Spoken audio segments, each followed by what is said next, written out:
Thank you.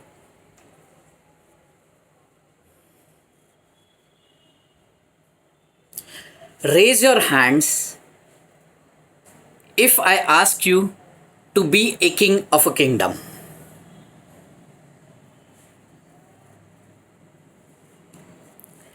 Good. So few people are interested. Now I'll put few terms and conditions there.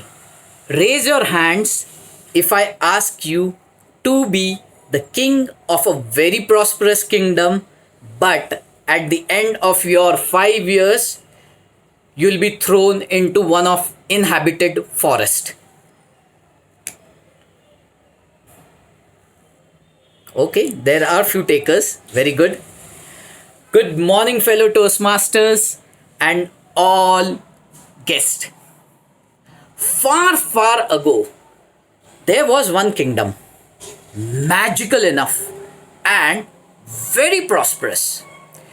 Everybody wanted to be the king of that kingdom. But there is one catch. The catch was a very strange terms and condition. It was that each king gets 5 years of the time, and after the end of 5 years they'll be thrown into one of the wildest forest which is next to the kingdom. Now, with this condition, there were few takers. Here comes king number 1. The king number 1 was very energetic. He took his job and started rolling the ball. But each day when he gets up, he keeps on thinking, what would happen at the end of 5 years? What would happen in this forest? Will I be able to survive? No, there are a lot of wild animals there. Definitely they are waiting for me. And these thoughts made the king really inefficient. He was not able to help the people of the kingdom. He was not able to take them to their next level. So 5 years went by. Now what happened is that the D-Day came. He was escorted into that deadliest forest by the guards. The second king came. The second king came had already seen the fate of king number 1. And what happened was that he was in constant fear. He was always wondering, I'll be the next. I'll be going into the forest and the wild animals will kill me. This made him only work as king for 3 years, as he died early because of constant stress and fear. Then came the king number 3. The king number 3 was very energetic, happy-go-lucky man. He was always looking forward to help the people of his kingdom. The people of the kingdom also enjoyed the company of this king.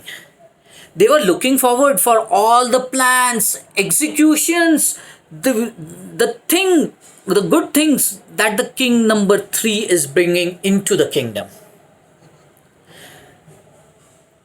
When his 5 years got completed, that day also the king was very happy. He was so happy that all the people of the kingdom came forward just to see him off. That day, one of the minister came and asked king number 3, what is the secret of his happiness? He is aware that he would be thrown into the kingdom, into the forest. Why he is so happy? The king replied, I already accepted my fate.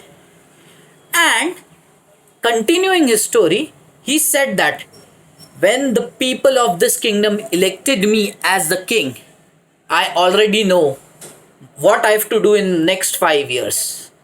In year 1, when we were fighting with our neighboring kingdom and when we won, all the prisoners of the war were brought forward and asked to make that inhabitable forest into a habitable one. In the year number 2, all the people were asked to make a culture there or a civilization there, and they did as told. Year number 3, all the people were helped to learn cultivation so that they can grow their crops, learn new things, and also trade. Year number 4, I asked them to build a grand kingdom so that I can join when my term gets over here. And year number 5, I started preparing myself how I'll be improving and taking all my people, all my new kingdom people to the next level. You know where I'm going right now? I'm going into that new kingdom, and that's why I'm happy. Doesn't this sound familiar? Each and every one of us knows what we have to do in future. We also know our long term goals and the short ones.